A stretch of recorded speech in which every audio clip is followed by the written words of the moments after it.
राजधानी पटना में अपराध का ग्राफ बढ़ते जा रहा है और बढ़ते अपराध को लेकर पटना पुलिस बैकफुट पर नजर आ रही है। लगातार अपराधियों के हौसले बुलंद नजर आ रहे हैं। इसी कड़ी में पटना के एसएसपी राजीव मिश्रा ने आज तमाम पुलिस अधिकारियों और थाना प्रभारियों के साथ क्राइम मीटिंग की और राजीव मिश्रा ने सीधे तौर पे तमाम पुलिस अधिकारियों और थाना प्रभारियों को यह टास्क दिया कि अपने थाना क्षेत्र में पुलिस की गश्ती पर तत्परता दिखाई जाए। साथ ही राजीव मिश्रा ने कहा कि जो भी लंबित मामले रहेंगे उसे जल्द ही निष्पादन किया जाए और जो भी हाई प्रोफाइल मामले हैं उसको लेके पुलिस पूरी तरह से तत्पर है और जल्द ही अपराधियों को गिरफ्तार कर लिया जाएगा। पूरे क्राइम मीटिंग को लेके पटना के एसएसपी राजीव मिश्रा ने क्या कुछ अधिकारियों को दिशा निर्देश दिया, जरा आप भी सुनिए। क्राइम मीटिंग की गई है, क्या कुछ दिशा निर्देश ऊपर दिया गया है तमाम थाना प्रभारियों को, अधिकारियों को? देखिए, एक तो जो पिछले महीने जो आपराधिक घटनाएं घटी थी उनका एक एक करके समीक्षा किया गया है। विशेष रूप से जो मेजर हिट में घटनाएं घटी थी,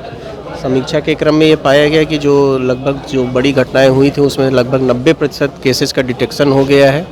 और कुछ केसेस में इन्वेस्टिगेशन ट्रैक पर है और आने वाले समय में हम लोग ये उम्मीद रखते हैं कि उनका भी डिटेक्शन हो जाएगा। इसके अलावा जो महत्वपूर्ण विषय हैं, जैसे जो SC/ST एक्ट से रिलेटेड केसेज हैं, जो पॉक्सो एक्ट से रिलेटेड केसेज हैं, उनका तय समय में निष्पादन हो, इसके लिए और अधिक प्रयास करने की ज़रूरत है। उस संबंध में जो SHO और SDPO जिनका अपेक्षित परफॉर्मेंस नहीं था उनको सुधार के लिए निर्देशित किया गया है। इसके अलावा जो हाल ही में सर्वोच्च न्यायालय के पिछले 2 वर्षों में कुछ महत्वपूर्ण आदेश आए हैं गिरफ्तारियों से लेकर, जिसमें विशेष रूप से जो पुराना CRPC था जिसमें 7 साल से कम की सज़ा के मामलों में 41 का नोटिस देकर निष्पादन करना था और जो नया कानून आया है BNSS, उसमें जो प्रावधान है 35(1) में, उसके अनुरूप जो है सभी को उसका 100% अनुपालन सुनिश्चित करने के लिए और जब भी ऐसे मामले में कोई गिरफ्तारी की जाती है तो न्यायालय में जो चेकलिस्ट है उसके साथ एक्यूज्ड को फॉरवर्ड किया जाए, जिससे गिरफ्तारी करने के जो कारण हैं उसको स्पष्ट किया जा सके। इसके अलावा जो मिसिंग के मामले हैं उसमें काफ़ी स्थिति में सुधार हुआ है।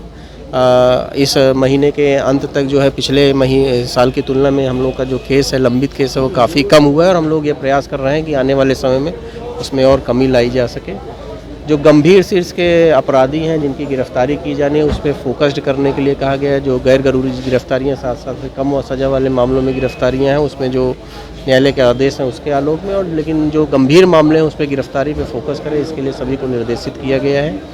तो दूसरा जो हम लोगों ने 2 महत्वपूर्ण जो पब्लिक से जुड़ने के लिए पुलिसिंग शुरू की थी, जिसमें बीट पुलिसिंग का हमारा था फोकस और साथ ही साथ जो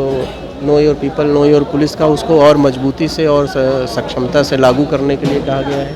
अभी पिछले दिनों में हम लोगों ने एक अभियान भी चलाया था जो बीट पुलिसिंग से हम लोग को फीडबैक मिला था। जो गलियों में मोहल्लों में लोग नशा करते हैं और फिर आने जाने वाले लोगों से छिनताई वगैरह करते हैं, ऐसे 150 से 176 लोगों को अरेस्ट करके जेल भेजा गया था। आने वाले समय हम लोग इस पर और फोकस करेंगे, जिससे जो हमारा पुलिसिंग में हम लोगों ने एक सेफ़ स्ट्रीट का कॉन्सेप्ट लाया था कि जो सड़क पे लोग चलें सुरक्षित महसूस करें। हम लोग प्रयास कर रहे हैं कि उसको और बेहतर किया जा सके। कई अभी भी ऐसे हाई प्रोफाइल मामले हैं, विजय शाह की हत्या हो या संकट है, अभी भी पटना पुलिस के हाथ खाली है और अपराध का ग्राफ भी नहीं ऐसा नहीं है। देखिए, जो दोनों आप मामले बता रहे हैं उन दोनों ही मामलों में इन्वेस्टिगेशन जो है हमारा ट्रैक पर है और उसमें एक मामले में तो हम लोगों ने डिटेक्शन भी कर लिया, उसमें गिरफ्तारी बची है। दूसरे मामले में भी अनुसंधान काफ़ी आगे बढ़ा हुआ है। तो इसलिए ऐसा नहीं है कि हम लोग नहीं, अभी तो घटनाएं प्रतिवेदित होती हैं तो कभी कभी उसमें समय लगता है, कभी घटनाएं तुरंत डिटेक्ट हो जाती हैं, लेकिन दोनों ही केसेस में हमारा इन्वेस्टिगेशन जो है वो ट्रैक पर है। एक केस में डिटेक्शन हो गया और दूसरे केस में भी हम लोग जल्द डिटेक्शन कर देंगे। जन्माष्टमी है नहीं, देख, इसमें जो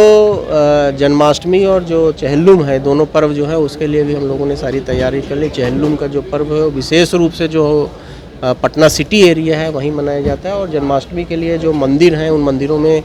शाम के समय जो है, जिस दिन जन्माष्टमी रहते हैं उस दिन शाम को 8 बजे से लेकर 12 बजे तक भीड़ भाड़ रहती है। तो ऐसे सभी मंदिरों में जहाँ ज़्यादा भीड़ रहती है, जैसे इस्कॉन टेम्पल हो गया, पटना सिटी में कुछ मंदिर हैं, पटना ग्रामीण क्षेत्र में भी कुछ मंदिर हैं, पटना मध्य में कुछ मंदिर हैं, ऐसे सभी मंदिरों की सूची जो है वो सभी को थानाध्यक्ष के पास उपलब्ध है और उसके अनुरूप हम लोग डिप्लॉयमेंट प्लान तैयार किए हैं और ऐसे सभी जगहों पे डिप्लॉयमेंट किया जाएगा। तो आपने सुना कि लगातार बढ़ते अपराध को लेकर पटना पुलिस गंभीर है और तमाम पुलिस अधिकारियों को यह आदेश दिया गया है कि अपराध पर अंकुश लगाया जाए। पटना से दर्श न्यूज के लिए रोहित कुमार की रिपोर्ट।